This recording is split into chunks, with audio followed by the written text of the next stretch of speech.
Bueno, a mí casi no salgo a comprar porque tengo todo lo que necesito en la cocina. A veces cuando quiero hierba, cuando quiero frijol, tomate, lo consigo en mi,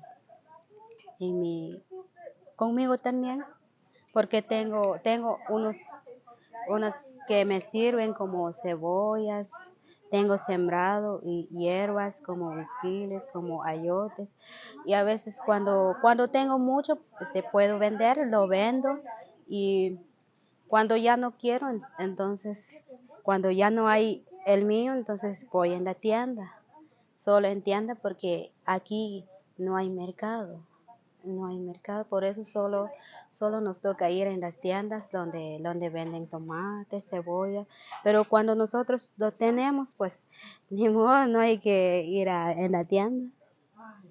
Sí.